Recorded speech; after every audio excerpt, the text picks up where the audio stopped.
PT itu yang 2 orang itu ada akta notaris. Nah, ini kita dokumen Pak pendirian ada akte nggak nih. ada. Nah, Nah, apa yang ini dilampirkan jadinya? itu Ya. biasanya mereka mau bekerja sama kalau dia berbadan hukum. Jadi biar kalau kita mau bikin perselisihan perorangan juga tetap aman ya Pak.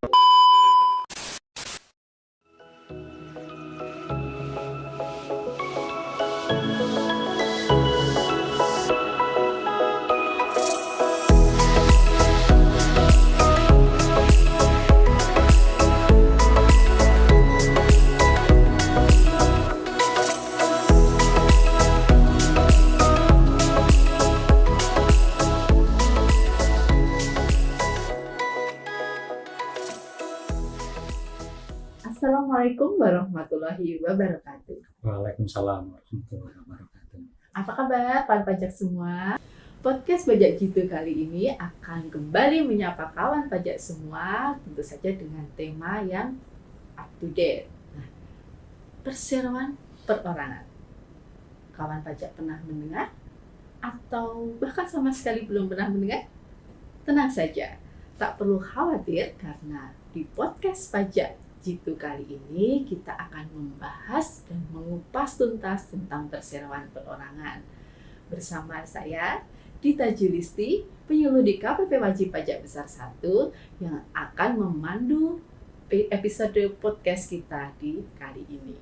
Oke, tentu saja ya, kali ini akan ada narasumber yang sudah menguasai seluk-beluk nih tentang perseroan perorangan.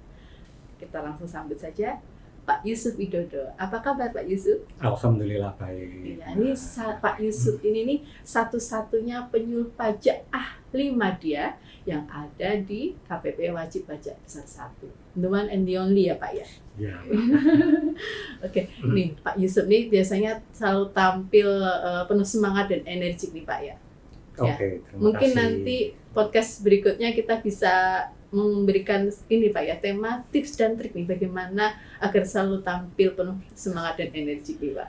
Itu untuk next session aja dah. Kali ini memang kita Lain fokus kali ya ke Pak ini ya. aja, Kalau sekarang kita membahas tema yang sudah agak saya spill tadi Pak Ya, mungkin ya, betul. perseroan perorangan. Ini sesuatu yang baru memang. Oke ya Pak, yang baru terus kemudian kita mengupasnya ini nggak hanya seputar kulit luar ataupun daging buahnya aja Pak ya, Ya, tapi betul. kita mau bahas mulai dari cikal bakal atau tunasnya Pak. Ya, Tunasnya kenapa ada perseroan perorangan ini. ya betul sekali Pak. Mungkin Oke, langsung terima aja kasih. Pak, boleh? Boleh, Oke. silakan Mbak. Nah, ini tadi tentang perseroan perorangan itu kan ada tunasnya Pak ya, ada cikal bakalnya. Nah, tunas dari perseroan perorangan ini sebenarnya apa sih Pak? Kenapa sih kok bisa ada perseroan perorangan ini? Oke. Nah, ini boleh diceritakan sejarahnya nih Pak. Oke, Coba. terima kasih. Untuk kawan pajak semua, untuk podcast dari KPP Wajib Pajak Besar 1 kali ini akan kita bahas tentang perseroan perorangan.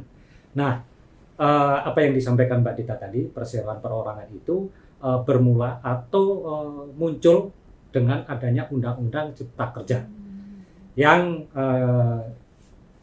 diterbitkan di tahun 2020 dengan Undang-Undang Nomor 11, yaitu salah satu dari di Cipta Kerja ini, Undang-Undang Cipta Kerja ini memberikan kemudahan untuk berusaha bagi warga negara Indonesia. Nah, salah satunya yang akan kita bahas ini perseroan perorangan. Nah, perseroan perorangan ini sebenarnya disamakan dengan status badan hukum. Mungkin kalau saya balik bercerita, sekarang ini di dunia usaha itu banyak dibutuhkan atau banyak yang mensyaratkan untuk bekerja sama itu harus dengan badan hukum. Nah, karena kendala yang selama ini untuk pembuatan perseroan itu, yang kita tahu perseroan terbatas itu 2 orang minimal. Nah, untuk memudahkan itu, kita hanya 1 orang aja Pak. Apalagi dengan kemarin pandemi yang memungkinkan kita untuk bertemu dengan orang itu lebih terbatas. Jadi sekarang itu one man show sudah bisa. Karena memberikan kemudahan bagi warga negara untuk melakukan usaha dan tidak dibatasi dengan harus berkolaborasi atau join dengan orang lain.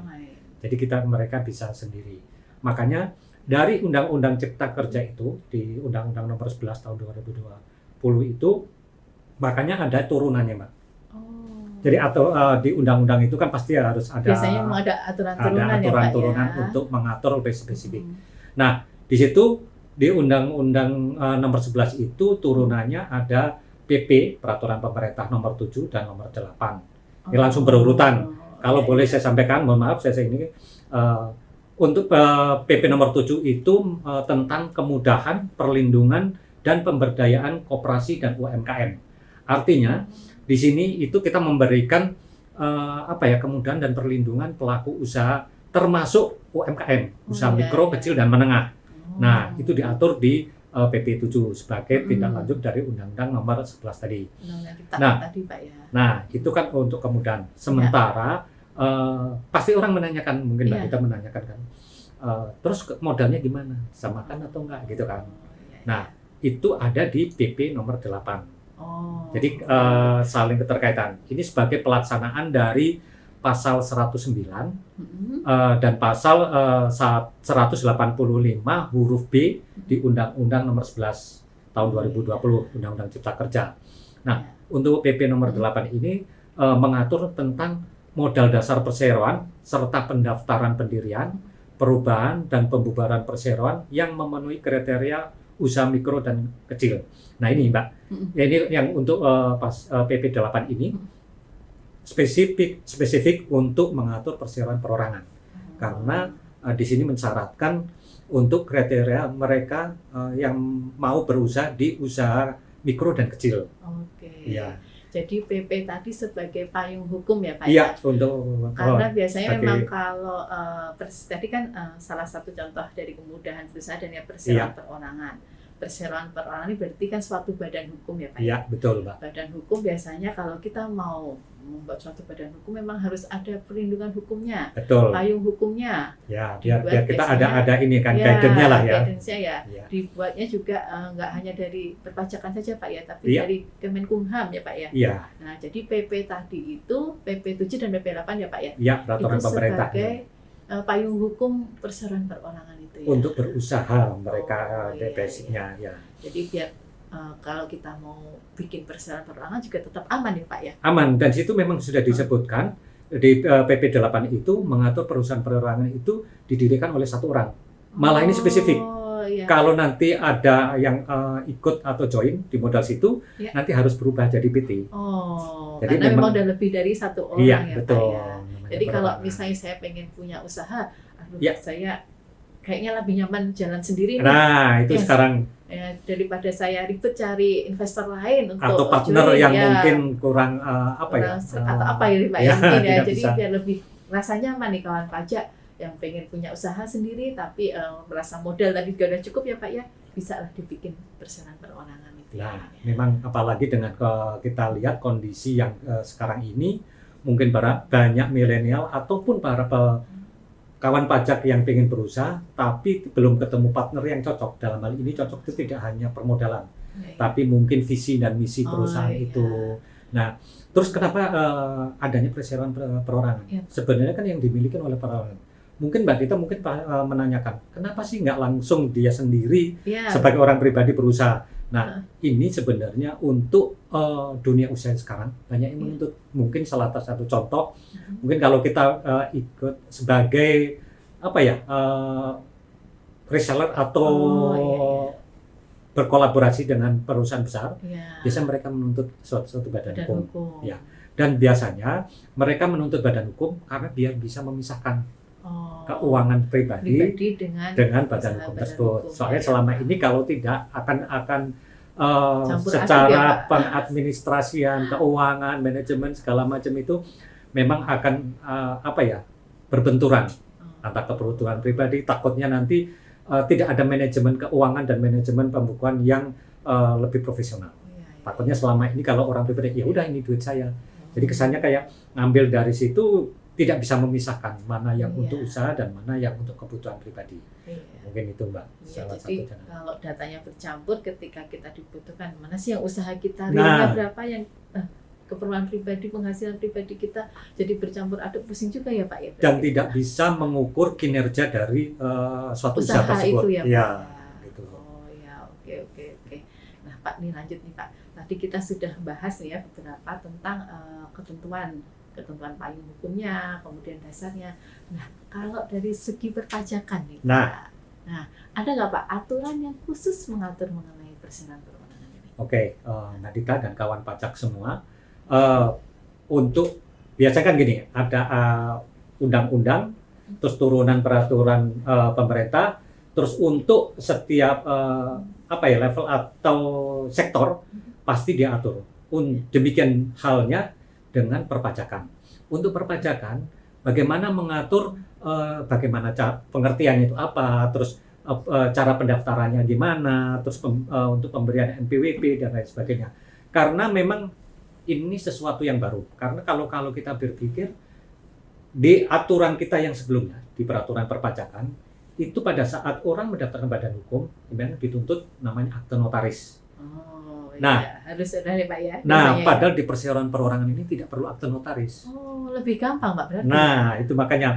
Jadi terjadi bisa dibilang adanya kekosongan aturan itu. Oh. Makanya dari pihak pemerintah, dalam hal ini Direktorat Jenderal Pajak, sudah menerbitkan SE nomor 20 tahun 2022 yang terbit pada tanggal 7 Juli tahun 2022. Wah, ini bagus juga, Mbak. Belum lama Pak. 7722 ini. Angka cantik ya Pak. Angka cantik. Udah diingat. Nah, SE 20 tahun 2022. Nah, ini mengatur tentang apa sih yang dimaksud dengan persyaratan perorangan tersebut. Ini sebenarnya di pengertian ini mengacu juga pada di Undang-Undang Cipta Kerja dan PP nomor 8. Oh, inline ya Pak. Inline. Jadi saling berkesinambungan. Ya, memang kita harus inline tersebut. Dan yang saya sampaikan tadi, sebelum adanya Undang-Undang Cipta Kerja itu, yang kalau orang mau mendaftarkan NPWP, yang diminta itu akte notaris. Padahal di persyaratan perorangan ini tidak membutuhkan akte notaris. Ya, memang dalam hal ini mungkin, mohon maaf kalau notaris selama ini tidak dilibatkan dalam hal pendirian perseroan perorangan. Ya. Tapi tidak menutup kemungkinan untuk jasa-jasa lain, notaris masih bisa berkontribusi atau bisa terlibat di situ. Gitu, Mbak. Oke, Pak. Tadi kan kalau dari SE 20 Pak ya, Iya, SE 20 tahun 2022 itu biasanya kan dari SE itu banyak yang dibahas Pak ya. Iya. Ya, mungkin salah satunya tadi ada pengertian, terus pendaftaran, pendaftaran, pengenaan ya Pak ya, Iya. perpajakannya, fasilitasnya. Dan ini kalau dari segi pengertiannya nih Pak, Nah. kalau berdasarkan SE 20 itu pengertian perseroan perorangan ini apa ya Pak? Nah, sebenarnya di SE ini sebagai mengutip lah, karena kita tidak bisa, karena ini kan turunan ya, turunan dari peraturan di atasnya tadi tidak boleh menyimpang.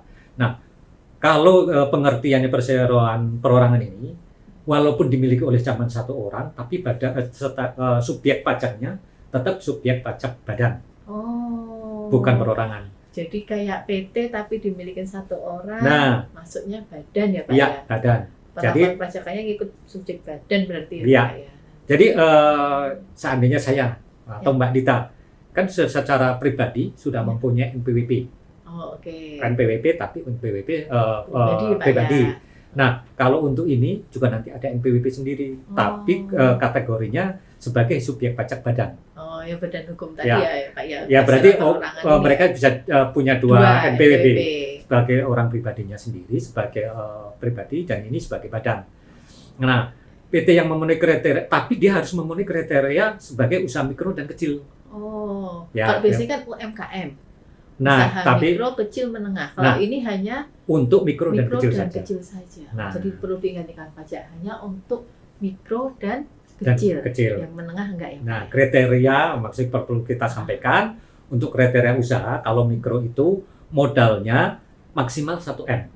Oh, Jadi kalau maksimal kita 1 M ya? tidak punya modal, taruhlah Rp1 pun bisa membuat, gitu, Mbak. Membuat perseroan. Kemudahan berusaha tadi Kemudian ya, Pak, ya? berusaha ini kan tidak menutup kemungkinan sekarang ini kan banyak milenial itu mau punya usaha, tapi karena dia punya skill saja, jadi tidak membutuhkan modal yang besar, artinya tidak harus membeli barang. Nah, sekarang kan banyak Ya, usaha ide-ide jasa. kreatif ya? Nah, Saya di betul, Mbak. bidang digital marketing Pak ya? Bisa. Nah, Atau desain ini kan desain bisa. grafis atau apa ya Pak Ya. ya?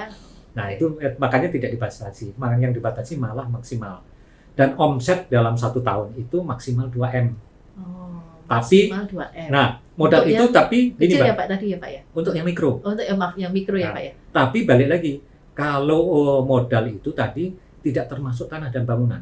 Oh. Artinya kalau iya, dia iya, sudah iya. punya tanah dan bangunan itu Nggak dihitung. harganya ya mungkin melebihi dari 1M juga nggak masalah. Oh, Jadi kalaupun dia cuma kan mungkin tidak menutup kemungkinan dia sekarang punya bangunan yang strategis. Oke. Terus dia membuka usaha mungkin persewaan tempat usaha. Mungkin Oh, ada iya, kan iya, yang iya. di situ mungkin apalagi sekarang kan banyak office virtual. Virtual office. Virtual office itu. Terus mungkin dia menyewakan kedai-kedai kecil. Oh. Mungkin kan di situ mungkin counter buat Ya. minuman, makanan atau mungkin persewaan apa yang kecil itu kan. Ya, punya lahan Punya kecil lahan jadi bisa. food court Nah, gitu ya Pak ya misalnya. Nah ya. itu kan modalnya kan mungkin dia cuma menyediakan fasilitas mungkin sekedar meja atau mungkin cuma wifi gitu aja kan. Iya, iya.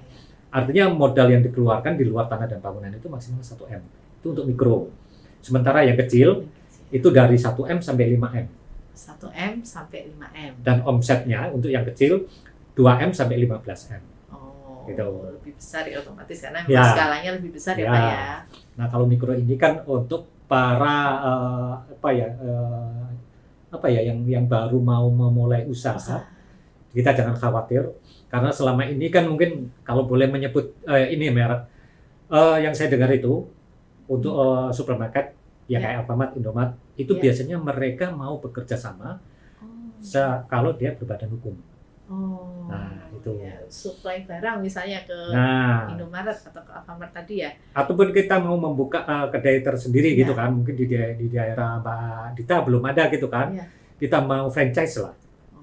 dari pihak mereka mensyaratkan untuk berbadan hukum. Berbadan hukum. Nah. Atau misalnya kalau kita kan pemerintahan ya Pak ya. Iya, Bersinggungan biasanya dengan rekanan nih, Nah. kawan pajak. Nah, rekanan ini kalau misalnya ada yang sebenarnya secara pribadi orang itu bisa menyediakan kebutuhan untuk suatu instansi pemerintah Ya. gitu ya. ya bisa inilah memenuhi apa yang menjadi kebutuhan. Jadi nggak perlu kita harus bikin suatu badan hukum berupa PT atau CV gitu Pak ya. Ya, Kita dengan usaha sendiri membuat perseroan perorangan bisa menjadi rekanan di pemerintahan juga ya Pak ya. Betul. Karena harus berbadan hukum tadi. Nah, ini kenapa yang saya bilang tadi praktis, Ya. yang saya bilang tadi Mbak. Kalau untuk persyaratan perorangan ini kan tidak perlu ke akte Akte notaris. notaris. Akte notaris kan kita tahu kan ada biayanya. Nah Ya. ini kalau untuk pendaftaran ini Nah. bisa online. Oh, Jadi kita Tidak. tidak perlu datang ke mana-mana. Kalau sekarang bisa kita stay di rumah sambil ngopi atau mungkin masih iya. sambil tiduran di rumah, kita bisa mendaftarkan di Kemenkumham. Oh, iya. Ada lamannya. Oh, jadi nggak perlu capek-capek datang ke Enggak, kantor, kalau misalnya sekarang kan, daftarnya ya Pak ya, ke nah. kantor pajak ataupun kemana gitu ya Pak ya. Nah, Cukup klik aja Pak ya. Nah, kalau untuk pendaftaran itu di laman di AHU, Kementerian Hukum dan HAM ya Pak.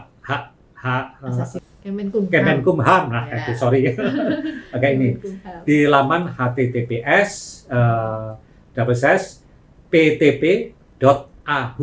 ptp.ahu.go.id. Oh ya, nanti kita Bisa baca. coba ini ya Pak ya, kasih juga ini ya. Nah, Contekannya Pak ya. ya itu berhasil secara elektronik gitu, Pak. Oh, udah Itu semua kita serba terdaftar digital secara jadi elektronik, ya. dimudahkan. Sekarang ini ya, artinya mungkin saya nggak tahu ini ada pengaruhnya dengan kemarin COVID atau tidak, tapi dengan kemajuan yang kekinian itu kita sudah tidak dibatasi lagi dengan waktu dan ruang. Oh, Artinya iya. mungkin Mbak Dita, mungkin nanti kalau pas di rumah bahkan Sabtu Minggu pun bisa membuka Bisa, laman bisa, tersebut, Pak ya. bisa mendaftarkan itu.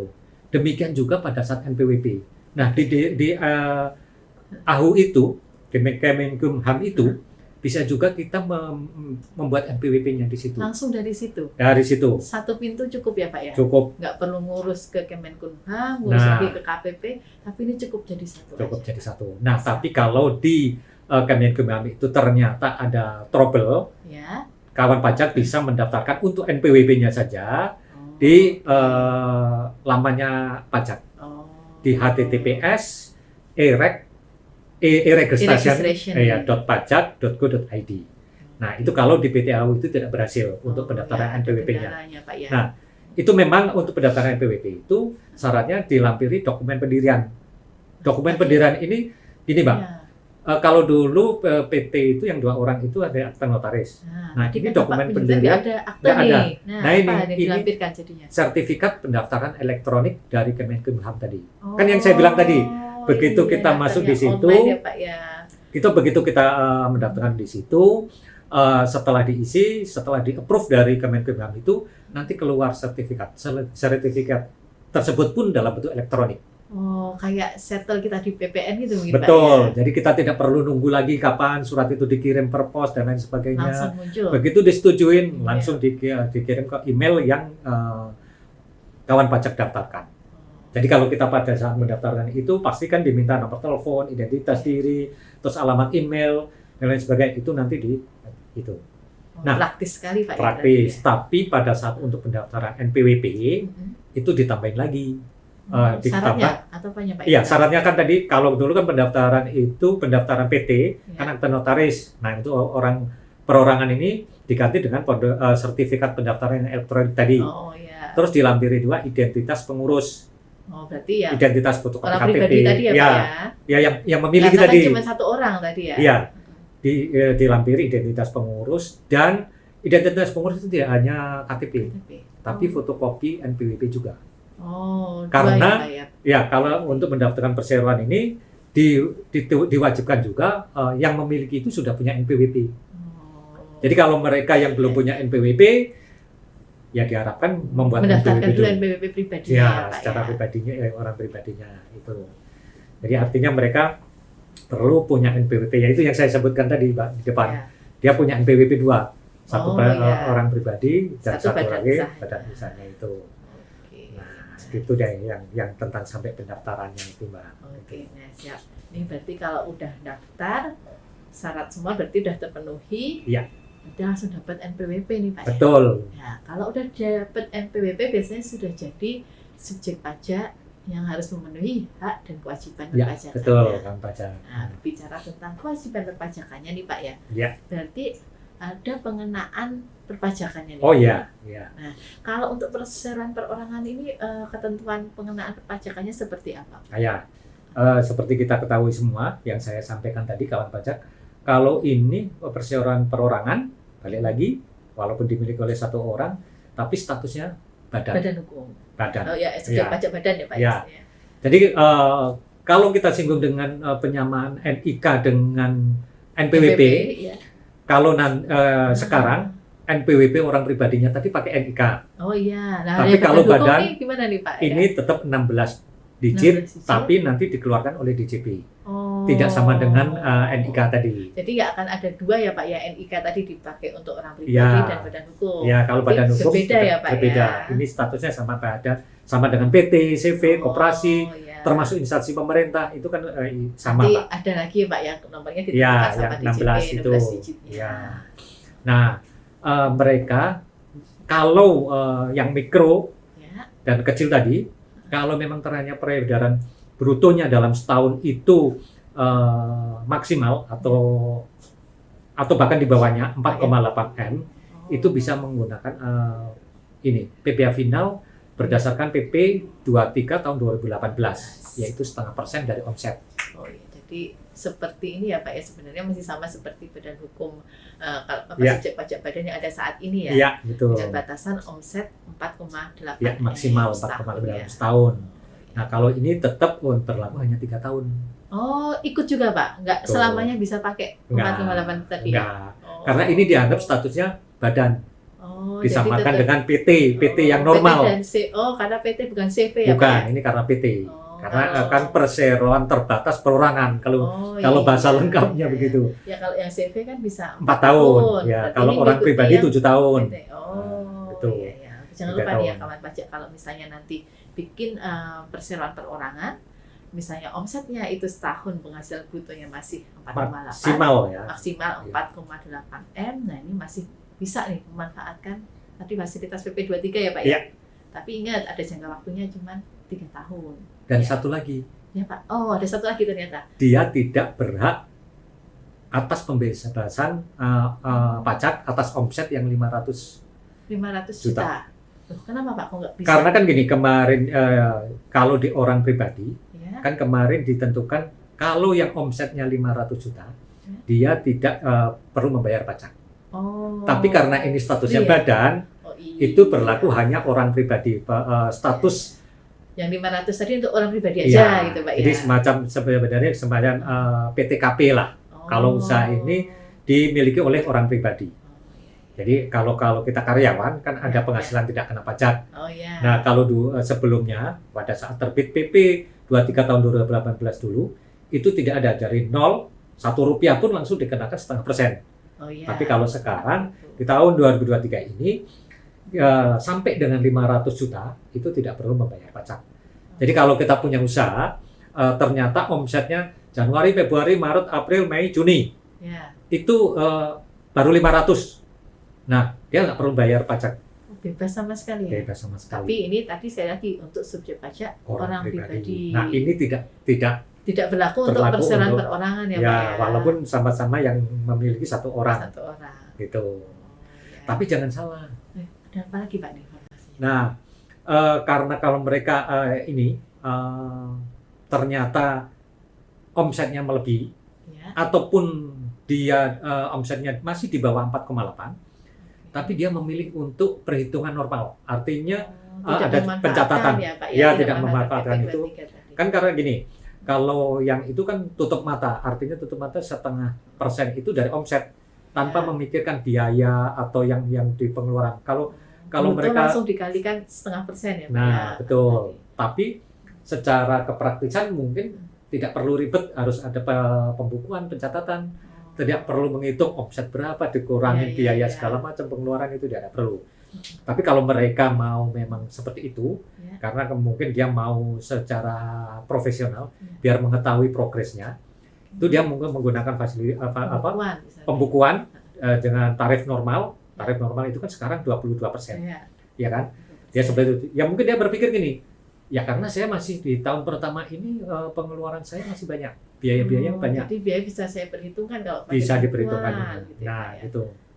Nah, kalaupun ternyata mereka omsetnya sudah di atas 48, kita cerita yang omsetnya di atas 48, 4,8. Dia tidak bisa memanfaatkan, walaupun sebenarnya dia pengen praktis mau 0,5%. Tapi karena omsetnya taruhlah sudah melebihi lah, maksimal, itu mereka bisa menggunakan pengurangan tarif 50% atas peredaran bruto yang 4,8 M tadi. Oh, ya sampai 4,8 ya, Pak. Ya, Masih itu bisa ada fasilitasnya lagi ternyata ya, selain ada diskon 50% lah, Mbak. Kalau bahasanya cashback, tapi bukan cashback 50%. bukan cashback, diskon ya, Pak diskon. ya. Diskon. Jadi kalau perhitungan ini, Pak. Jadi kalau pajak, kalau seandainya punya usaha ini, seandainya perseroan perorangan ini punya omset 10 M. Oke, bisa contohnya Ya, Pak ya. omsetnya itu 10 M. Nah, ternyata begitu dihitung-hitung pajak penghasilannya itu taruhlah 500.000. Oh, iya ya. Ya kan? Nah, artinya nanti kita menghitung dari 500.000 itu proporsional dari 4,8 berapa? Oh. Sekitar kan 2,4 ya? Iya. 240 lah ya. Kayak perhitungan yang itu Pak ya, pasal 31E ya kalau nggak Nah, salah ya. Nah, itu yang diatur di 31E di Undang-Undang KUP. PPH. PPH ya. Undang-Undang PPH. Artinya tidak serta-merta langsung semua yang dia omsetnya di atas 4,8 dia nggak mendapatkan fasilitas, tetap mendapatkan fasilitas. Ada fasilitas lain ternyata ya. Tapi tetap aja, Mbak, tidak boleh yang di atas 50 M.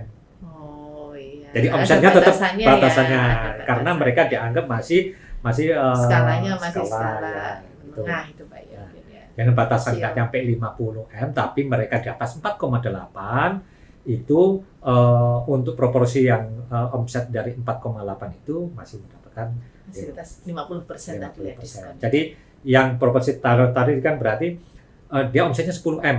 Berarti 48% Iya. dari PP tadi itu dikenakan cuma 11%. 50% dari 22% kan 11%. Ya. Nah, 11%. gitu. Nah, ini mungkin Mbak yang perlu kawan pajak ketahui, selama ini mungkin tidak memahami ini saya harus ikut yang mana sebagai orang pribadi atau badan. Ya. Nah, gitu. Karena kalau mereka beranggapan langsung badan, ya berarti saya tidak mendapatkan ini dong fasilitas. kalau omset saya di atas 5M kan siapa tahu ya, Ya. usaha itu sekarang lagi booming. Mungkin Ya. sekarang Banyak jual usaha. makanan aja bisa omsetnya kalau kita perhatikan kan gitu kan, apalagi yang jasa yang seperti itu. Nah itu tetap ada fasilitas pengurangan itu.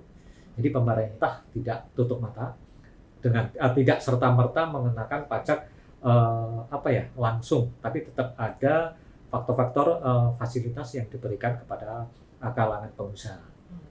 Mungkin itu Mbak tentang persyaratan perorangan yang perlu kita sampaikan, itu baik dari mulai dia mau mendirikan Tunasnya Pak Ya. cikal bakalnya Nah, ya Pak ya. dia mendaftarkan untuk mendapatkan dokumen itu, sertifikat yang dipersamakan dengan akta notaris itu online di Kemenkumham. Nah, oke, ini sepertinya sudah tuntas sekali nih Pak ya bahasannya ya. Memang mulai dari awal cikal bakal berdirinya dibuatnya ini persyaratan perorangan ini. Kenapa sih kok sampai ada, bahkan sampai fasilitas perpajakannya sudah kita bahas. Sudah diatur semua.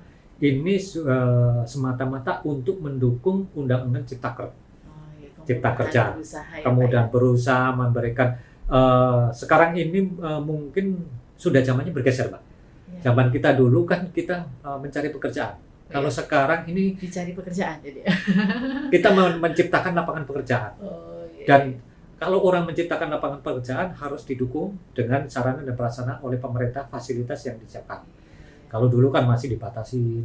Kalau taruh Mbak Dita punya duit, pengen usaha, tapi harus syarat dari untuk kita bermitra atau bekerja sama dengan pihak lain, syaratnya badan hukum.